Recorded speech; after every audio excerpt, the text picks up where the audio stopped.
আপনারা জানেন আজকে আমাদের ঢাকা মহানগর উত্তরের পক্ষ থেকে মেরুল বাড্ডা একটি প্রোগ্রাম ছিল, কিন্তু গতকালকে মধ্যরাতে সেই প্রোগ্রাম স্থগিত করা হয়েছে।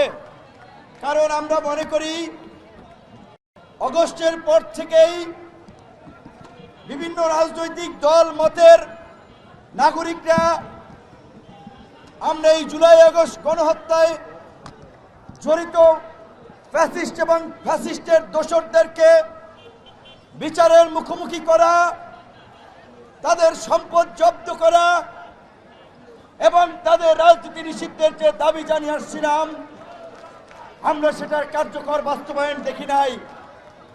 এমনকি সবচেয়ে আশ্চর্যজনক, এই লড়াকু বীর জনতা যারা জুলাই আহত হয়েছে এখনো তাদের অনেকে সুচিকিৎসা পায় নাই, চিকিৎসার জন্য প্রেস ক্লাবে দাঁড়ায়, মুক্তিযুদ্ধ মন্ত্রণালয়ে দাঁড়ায়। এই যে আমাদের উত্তরাতে আহত ছাত্রনেতা যার শরীরে এখন অনেকগুলো এই স্প্লিন্টার বয়ে বেড়াচ্ছে, তার চিকিৎসার জন্য স্বাস্থ্য মন্ত্রণালয়ের স্বাস্থ্য সচিবের কাছে আমি 2 বার গিয়েছি, ওই আশ্বাসের বাণী শুনেছি। এখন পর্যন্ত তাদেরকে বিদেশ পাঠানোর কোনো সিদ্ধান্ত নেয় নাই। স্বাস্থ্য মন্ত্রণালয় বলে আমরা মুক্তিযোদ্ধা মন্ত্রণালয়ে পাঠিয়েছি, মুক্তিযুদ্ধ মন্ত্রণালয় বলে আবার রিইনভেস্টিগেশন হবে। কিন্তু আজকে এই ছেলেগুলা কি অপরাধ করেছিল? ডক্টর মোহাম্মদ ইউনূস সহ আজকে যারা উপদেষ্টার চেয়ারে বসে আছেন, আপনাদের বিবেক আপনাদেরকে নাড়া দেয় না? আপনারা ক্ষমতার চেয়ারে বসে আপনাদের চোখেও কালো চশমা আমরা দেখতে পাচ্ছি। যেই বৈষম্যের বিরুদ্ধে আমরা আন্দোলন করেছিলাম, আপনারা ক্ষমতার চেয়ারে বসে ওই কালো চশমা পরে আপনারা নতুন বৈষম্য তৈরি করছেন। আমরা সুস্পষ্ট দেখতে পাচ্ছি ওই গুটি কয়েক ছাত্র নেতাকে খুশি করতে গিয়ে টেন্ডার ব্যবসা বাণিজ্য নিয়োগ বাণিজ্য দিচ্ছেন, আর এইদিকে আমার আহত ভাই বোনেরা চিকিৎসার জন্য কাটাচ্ছে। 9 মাসও এখন পর্যন্ত তাদের চিকিৎসা ক্ষতিপূরণ হয় নাই। কিন্তু অনেক উপদেষ্টাই শত কোটি টাকার মালিক হয়েছেন, উপদেষ্টার পদ ছেড়ে দল গঠন করেছেন। কিন্তু এই অভ্যুত্থানের আহতরা এখনো ভিখারির মতো এইখানে ওইখানে এর পেছনে ওর পেছনে ঘুরে চিকিৎসার জন্য।